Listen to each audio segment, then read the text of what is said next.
Hello everyone, welcome to another white pilling day in the clown decade, the decade where things are going to get worse before they get better, but my god we're still going to get the wins where we can. This week it's that the infamous Supreme Court decision in 1973 of Roe vs Wade might be overturned by the Supreme Court. And exactly what that means no one really knows, because the leftists are all saying this means that abortion is going to become completely illegal, and the right are too busy drinking up their lovely salty tears to actually explain what this really means. So I'm going to go into it. Roe v. Wade. Is abortion about to become illegal in the US? A leaked draft of a Supreme Court decision says the 1973 ruling allowing broad access to terminations is wrong, and the issue should be handed to individual states. Which ideally I think I'd have abortion only legal if the mother's life's in danger. Obviously there are other iffy situations where I'm more sympathetic for it, but the long and short of it is that most abortions are used as a way to prevent birth, i.e. it is used as contraception. But the thing is, if you're using contraception to actually end a life that's already developing, I can only see that as horrific. But I guess for now, leaving it at the state level is a pretty good compromise. So is abortion about to become illegal in the US? A draft majority opinion by the Supreme Court Justice Samuel Alito makes the prospect more likely, at least in some states, than at any point since 1973. 22 states, largely in the South, have so-called trigger laws that would instantly make abortion illegal were the Supreme Court to strike down Roe vs Wade. The court has its most conservative and anti-abortion bench for decades. Mississippi, where legislators voted to limit abortions to the first 15 weeks of pregnancy and gave rise to the Roe v. Wade review, is just one state that has decided to test the court's resolve. So testing the court's resolve wasn't actually completely banning abortion. What it appears to be is Mississippi saying, oh, we're only going to limit it to the first 15 weeks of pregnancy rather than letting you have an abortion at any point. And this would go against the precedent set by Roe vs. Wade, so this apparently is why it's being looked into.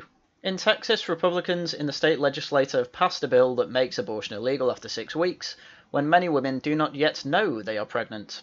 The authors of these bills admit that they are being passed now because they believe in the Supreme Court is on their side for the first time in about 50 years, so good for them. And also, that would technically make the morning after pill still legal, even though, especially to Catholics, that is still seen as abortion.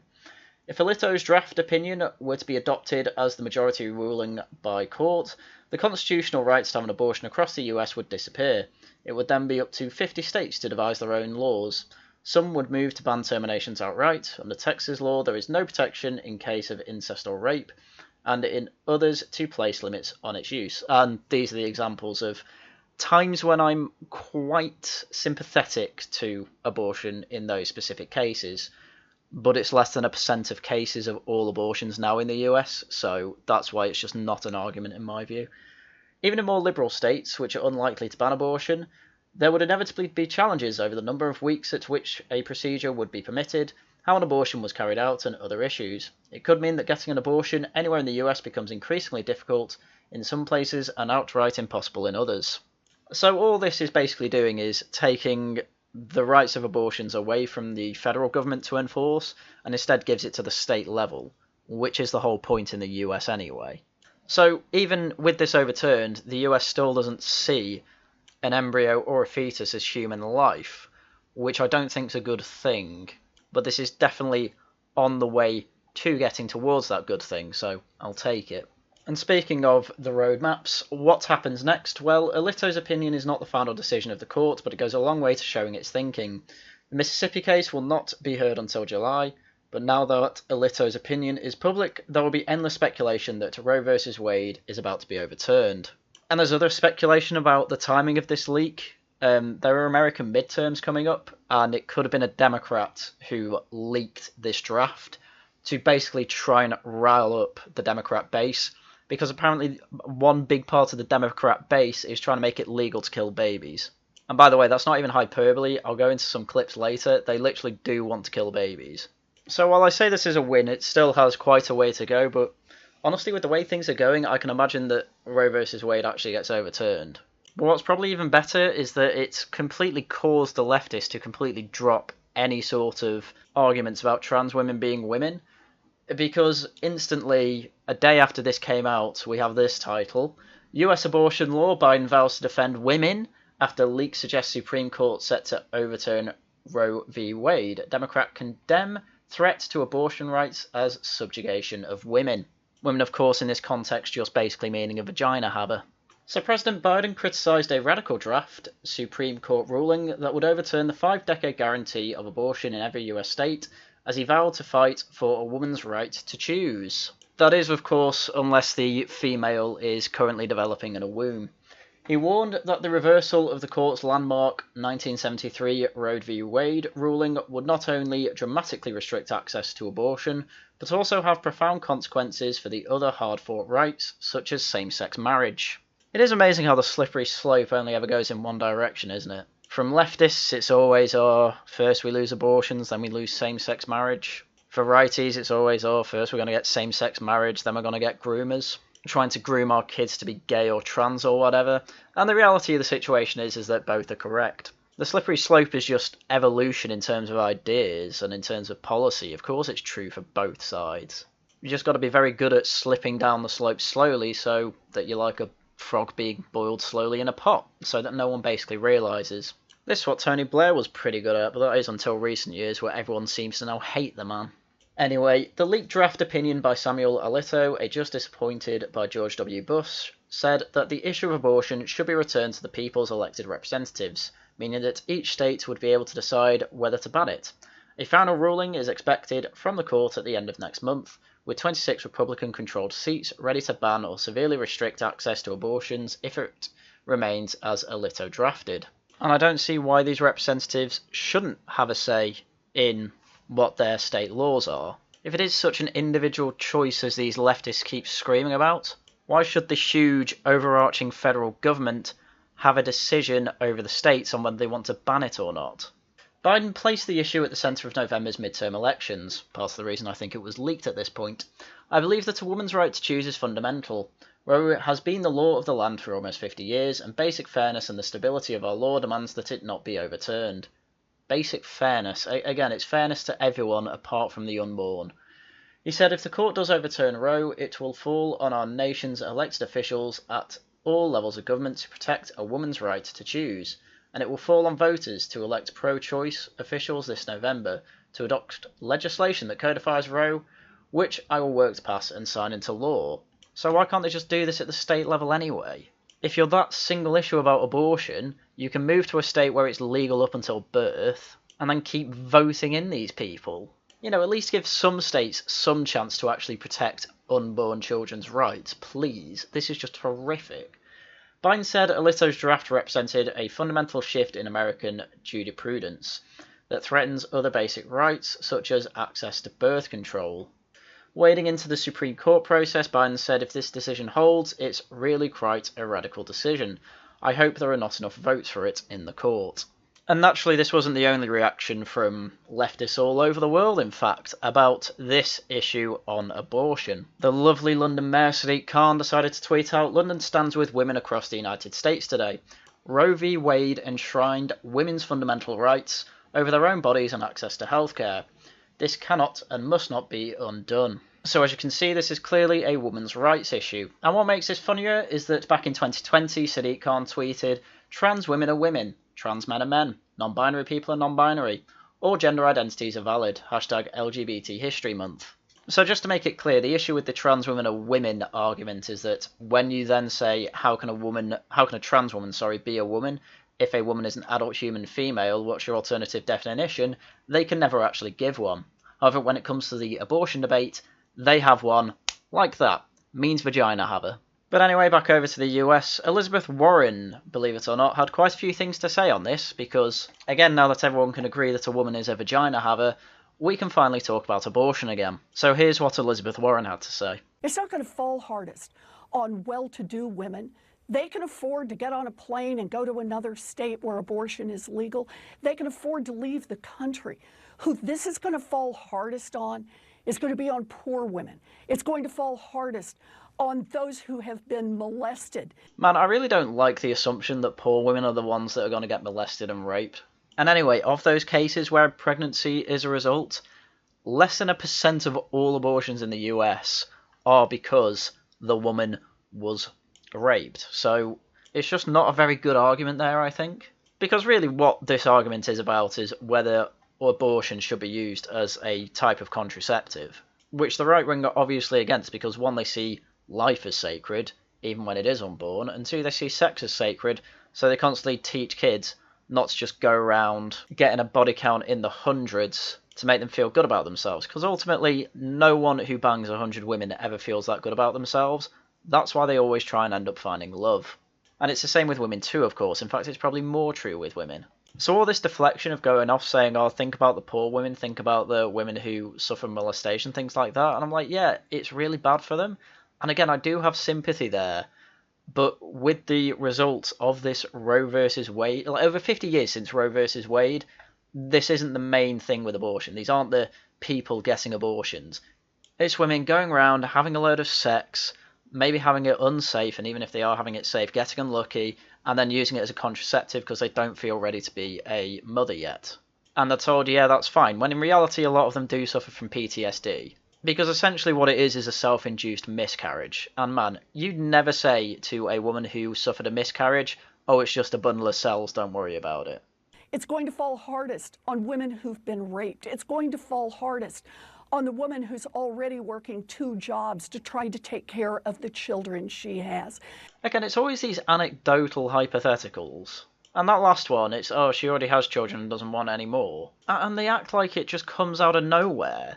No, everyone in America knows exactly how children are made. And contraceptives are very, very effective. Yes, there is a 0.01% chance that sperm can get through a condom, and then the women's birth control doesn't work properly. Yes, I understand that. But I'm sorry, I don't believe when 98% of abortions are basically used as contraception, I just don't believe everything can be done in most of those cases to avoid the pregnancy. So you're going to have to deal with the consequences, I'm afraid. You can't just end a human life because you wanted a bit of fun. And this Supreme Court has said they don't care. They don't care about those women. What they care about is imposing their extremist view on the rest of the country. I'm sorry, but how is it an extremist position to say, yeah, it should be up to the state legislation, not the federal legislation, to say when an abortion is legal? And yeah, pro-Roe v. Wade, 30 states did prohibit abortion without exception, and that is quite rare worldwide. But honestly, I can't imagine they'll do that. I mean, I know instantly they've got the trigger laws to say as soon as we're available, prohibit it. But then all that means is that the abortion debate is at the state level instead, so you never know, you might end up with more Democrats, which might be the plan here for the Democrats long term. But honestly, most of the states banning abortions, I can see them taking the position of, oh, it's okay to abort babies as a result of rape or incest. Or, of course, if it's a danger to the mother's life or health. Generally, people are pretty nuanced on that, but unfortunately, because the Democrats are so baby-killing crazy from the looks of it, you can see why they'd be a bit knee-jerky on this. But this wasn't Warren's only reaction. This was her trying to play it more calmly on national television. You should see what she looked like when she was outside the Supreme Court. For decades now, and we are going to fight back. I am angry because of who will pay the price for this. It will not be wealthy women. Wealthy women can get on an airplane. They can fly to another state. They can fly to another country. They can get the protection they need. This will fall on the poorest women in our country. This will fall on the young women who have been abused, who are victims of incest. Again, it's the most extreme cases that make up less than 1% of abortions that they constantly go on about. There's no nuance here. I don't actually see anyone saying it's going to be all or nothing. I just see the triggers going, right, we had these pre-Roe versus Wade laws, go back to them, work from there. Because at the moment what Roe v. Wade has, it's just, oh, yeah, abortion's basically allowed in all cases for whatever reason. And, you know, we believe that human life is sacred and must be protected even when it's unborn. So obviously that's a lot closer to what we want. So all this stuff about going on about poor women and victims of incest and rape and whatever, it's all for show. It's just basic tribalism. It's Republicans bad, they're doing this, I need to be against it for whatever reason I can think of. And this is why their positions are completely inconsistent with the trans debate. Simple. This will fall on those who have been raped.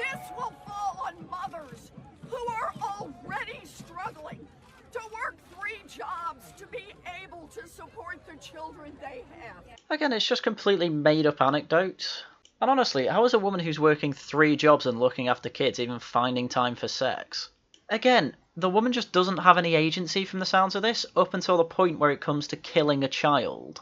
For those of you who missed it last week, I did a live stream of a game called Trolley Problem Incorporated, and it would try and poke and prod at your moral compass, but there were abortion questions in that, and it just honestly helped me see how ridiculous the whole debate is, because one of the scenarios was, you've got a child in a room with you, and there are no doors and windows in the room, so you can't get out. The baby keeps growing and growing and growing until it's so big that it's pushing you up against the wall and suffocating you. Is it okay to kill the baby? And my whole point was, yes, because clearly isn't a person or a human being, it is a devil spawn.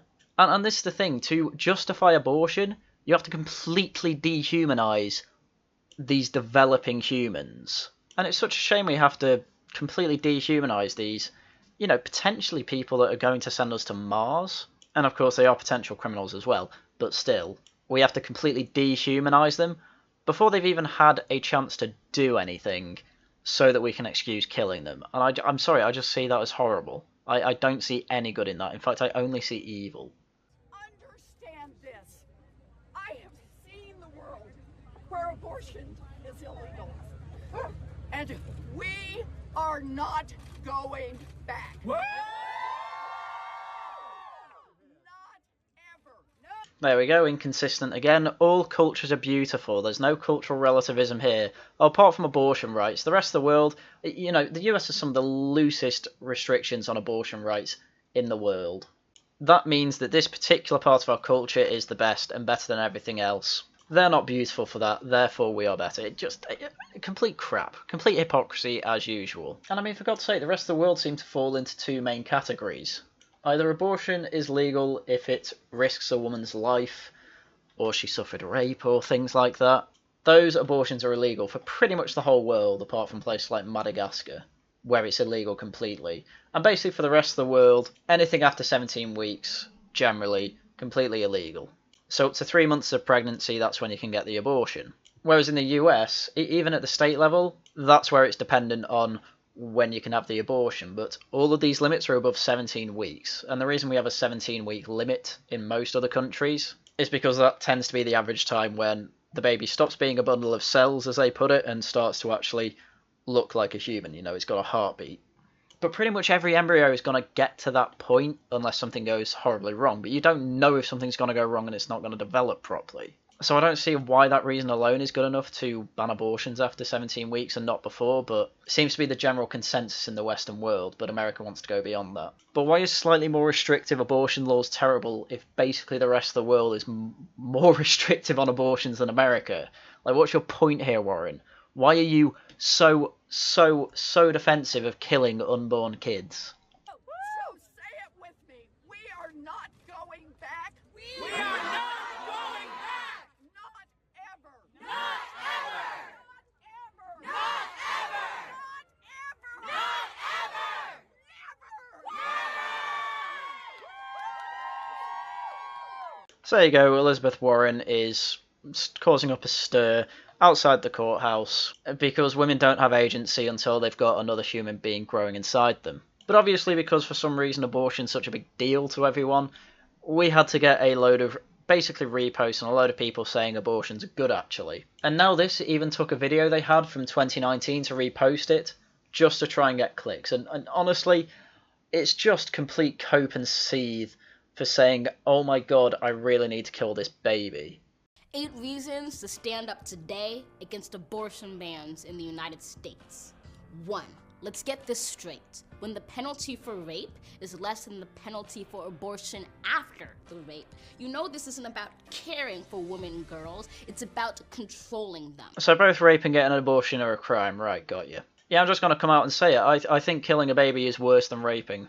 Genuinely, I think actually ending someone's life and complete and utter murder of such a defenseless being, yeah, I genuinely think that's worse than molestation and rape. I think both should have a life sentence, I'll be honest. 2. Through forcing them into motherhood before they're ready, these bans steadily sustain the patriarchy, but also chain families in poverty and maintain economic inequality. Again, I don't know how true that is. It's so common that in every society, when you're poorer, you want more kids. And the reason you have more kids is generally to help out around the home and generally help out around the farm when you'd have them, or, bring more income in or whatever. And, I've got friends whose parents are Irish, and they were one of 13 kids, and pretty much all of them are successful. So to say this necessarily keeps people in poverty, I just do not buy at all. And I mean, for God's sake, America has a massive welfare program. Getting kids gets you enough money to look after it. That was the whole point. 3. Pregnancy is a private and personal decision. It should not require the permission of any politician. Yeah, you don't need a license or anything like that to get pregnant. That is completely personal, and you are free to get pregnant. What you are not free to do is end a human's life, because believe it or not, it is the government's job to protect the rights of all human beings. And I believe that even includes unborn ones. 4. For all time, regardless of whether it's a crime, women have and will always seek their own reproductive destinies. All these penalties do is subdue women's freedom to get healthy, safe services when they most need them. So this is the first one where it's a point where actually, I feel I actually have to address it properly. I don't see why saying because people do the bad thing, that means we just should let people do the bad thing instead. Like, for those of you that have caught up with the EFAP Twitch drama, this is basically their argument. They say, oh, yeah, sure, we're stealing YouTubers' content because we can just put it up for our audiences, and yeah, it's just stealing, but everyone does it, so why can't you just let me do it? I just don't think it's a very good argument. But the second part of that saying, oh, women are going to do it anyway, but they're going to have to go in the back streets with, more dangerous routines, if they're desperate enough, yeah, I can understand that being an issue. I don't think that then means you have to go on and say, oh, that means every case for abortion needs to be completely down to the mother, and whether she wants to kill this child or not is completely her choice. I don't know if I agree with that. Because bear in mind, a man was involved in making this child as well. Why is it only up to the mother? And I know the average reply to that is saying, well, the mother has to carry it and give birth to it and go through the pain and everything. And, I have some sympathy to that argument, but my whole point is that it's not just as clear-cut as this entirely the woman's choice because she might do it anyway. Sorry, you need a better argument than that. 5. Fight to keep Roe v. Wade alive. By the term, overturn Roe v. Wade. The main concern is that the Supreme Court will let states thwart a woman's path to abortion with undue burden. Again, I can only laugh. What would be the issue with Texas, for example, banning abortion when you can get over to New York to get the abortion if you desperately want it? And yes, I know Elizabeth Warren was making that point of, oh, well, wealthy women can do that. Well, I suppose we can then blame Biden for making oil prices and gas prices so high. But on a more serious note, no, I'm going to make women own their own agency. You know that sex risks having a child. So if you don't want a child, avoid sex. Don't have it. Unless you feel you are actually ready to become a mother, because that's the risk that comes with it. And yes, I also am aware of the cases of molestation and rape. Yes, as I say, I am sympathetic to those arguments. And I think if I was a state legislator, I'd allow those situations to be allowed abortion. 6.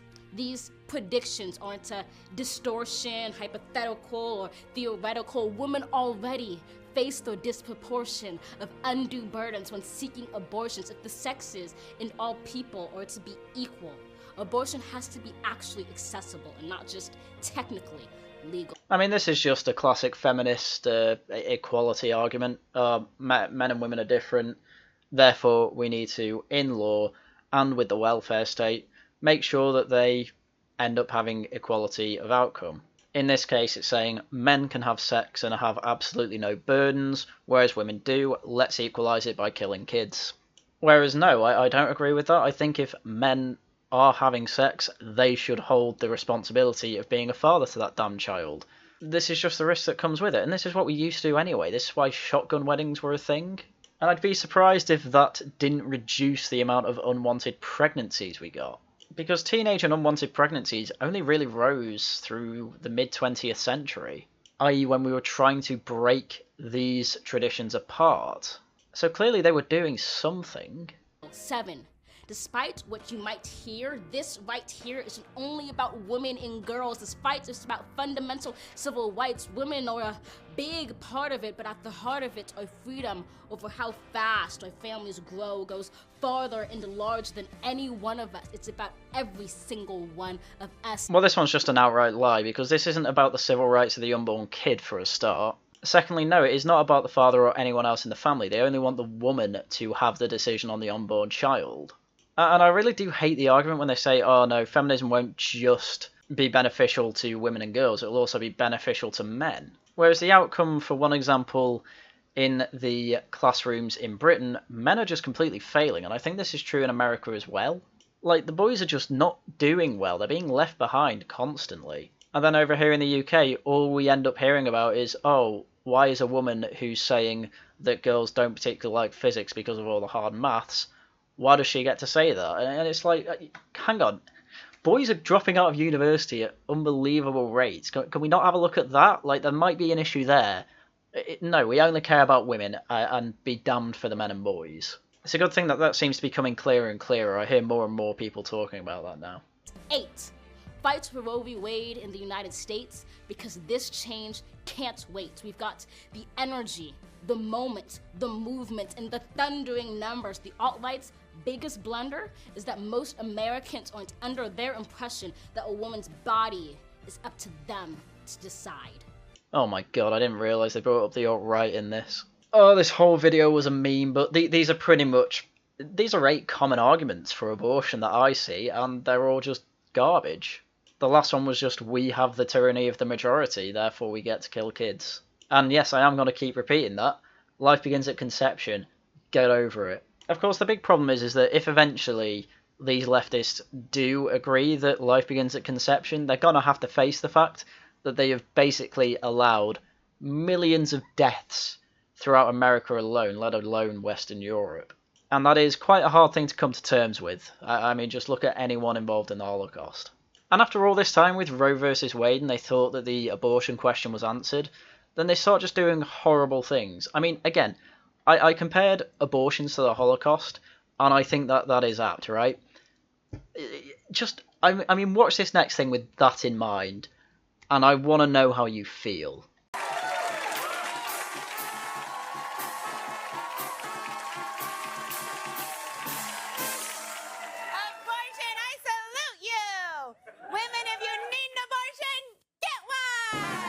I mean, this is just horrible. This is literally celebrating genocide of the unborn. And we're celebrating it. And, you know, we're dressing up in marching bands and throwing bloody confetti around to say, oh my god, isn't it so good we're killing all these kids? If you want an abortion, get one! If you're not pregnant but you think you eventually might be and want to order a future abortion, get one! Fucking order an abortion in advance, and you're trying to tell me that this isn't just a use of contraception. Just don't even try and lie to me. You don't care about these poor women. You don't care about these women who've been molested and raped. That's not what this is about, and it never was. You just use it because you know it can push the buttons of people like me. And then I see things like this, and I'm like, why did I even say that before? Honestly, this is the reason that people are celebrating Roe v. Wade getting overturned, if it does. Because you have such contempt for human life of the unborn that people are obviously only going to celebrate this. If you're pregnant and you want to be pregnant, don't get one! It's up to you, and it doesn't have to be a big deal. It's actually a great deal. It's about $300. That's like 6 movie tickets. Movie tickets, a bad deal! See what I mean? They're just making a complete joke out of this. It's completely horrible. I can see why people think that the West is declining. We're literally celebrating killing human life. Innocent human life, I should say, because obviously we celebrate when we win wars. Well, that's obviously a completely different context, and one that I'm not even going to bother going into. And women, don't forget, you have the power to give life, and men will try to control that. Don't let them!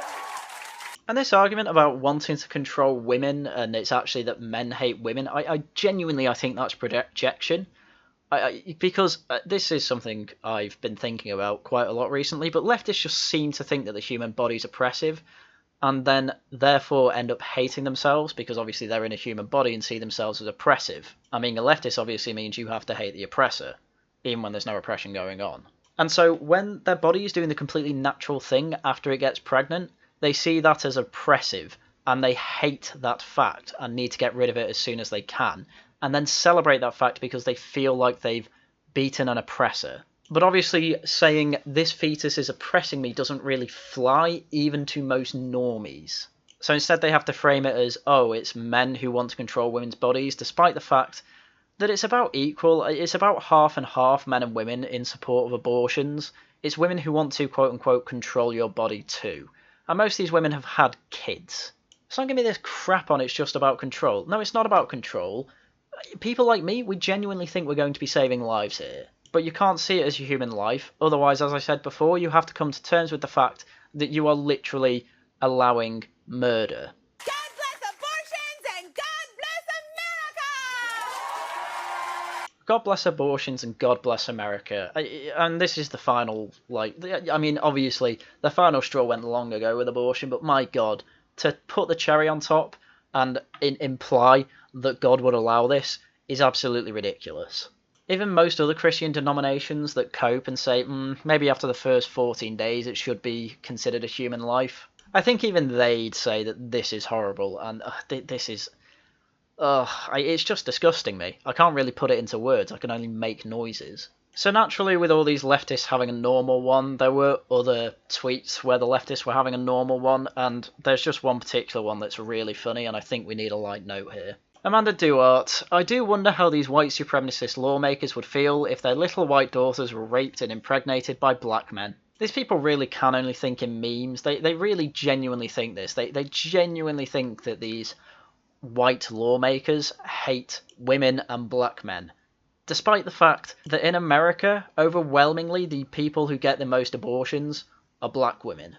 So you'd actually probably see more black men in the streets. Like, these are actually, and they know this, by the way, these are actually the people they're trying to protect. So, you know, obviously she deleted it and had to come out with an apology saying, I said something insanely awful and stupid on Twitter last night. The intent does not matter, so I will not attempt to defend or explain it.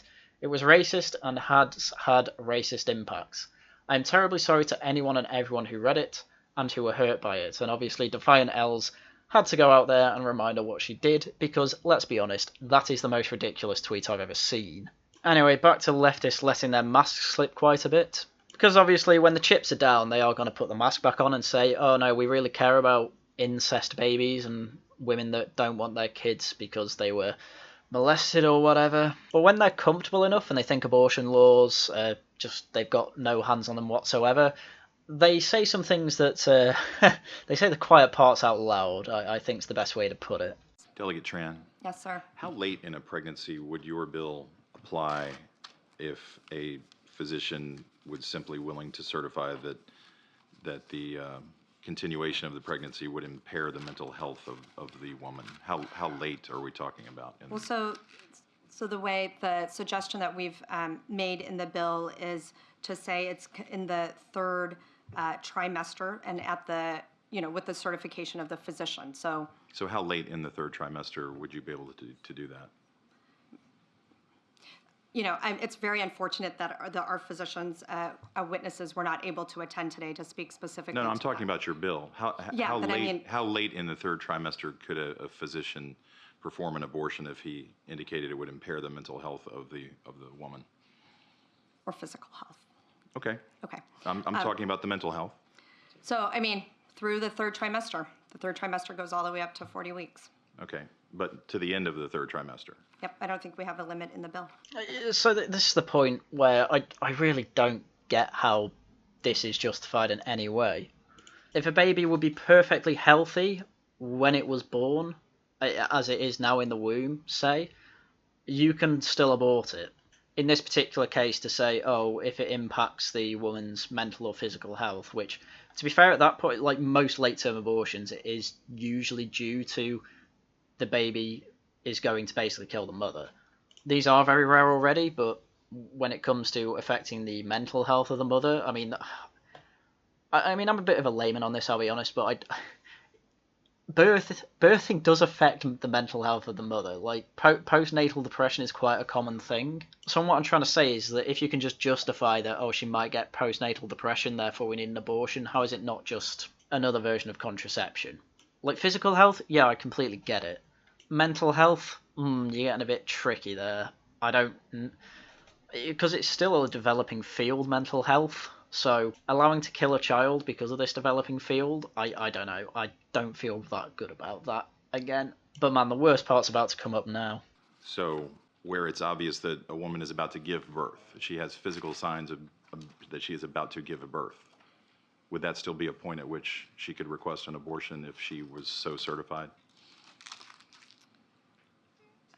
She's dilating. Mr. Chairman, that would be a decision that the doctor, the physician, and the woman would I understand make at that. I'm that asking point. if your bill allows that. My bill would allow that, yes. Bit of a big oof. Just the mental health. She might get postnatal depression as the baby's crowning, and it's like, yeah, we can abort now. You must see how that's ridiculous. Because that's what it feels like a lot of these Planned Parenthood clinics are like. It's, oh, we're really picking and choosing between these babies which gets to live and die. And it's literally only with unborn babies anyone ever gets this power. This most arbitrary power, I should say. Obviously, you've got death row and things like that, but these people went through courts, did evil things, and, you know, these states allow capital punishment. So it's a completely different context to these completely innocent lives. These babies haven't even had a chance to do anything wrong yet, and already the woman made the mistakes, the child takes the punishment. It's just horrible to think about, and I don't think we're anywhere close to an answer, and we are especially very far away with the answer. Allowing abortions on any baby during any part of pregnancy, I can just only see it as disgusting. But this is the reality of the abortion argument, that feminism's so ingrained in the West, basically, that a lot of people now agree that you have to kill a kid, otherwise women don't have rights. Like, you know, people were saying it's a fundamental right to kill a baby. And I just don't understand it. I don't see how we've got to that point. But from the looks of it, it looks like the argument isn't flying as well as it used to. So who knows, maybe this will be one of the first collapses post-clown decade, the abortion argument, but who knows. I'll keep my fingers crossed though. But anyway, that's everything I had for you today. So as usual, thank you very much for watching, and until next time, goodbye.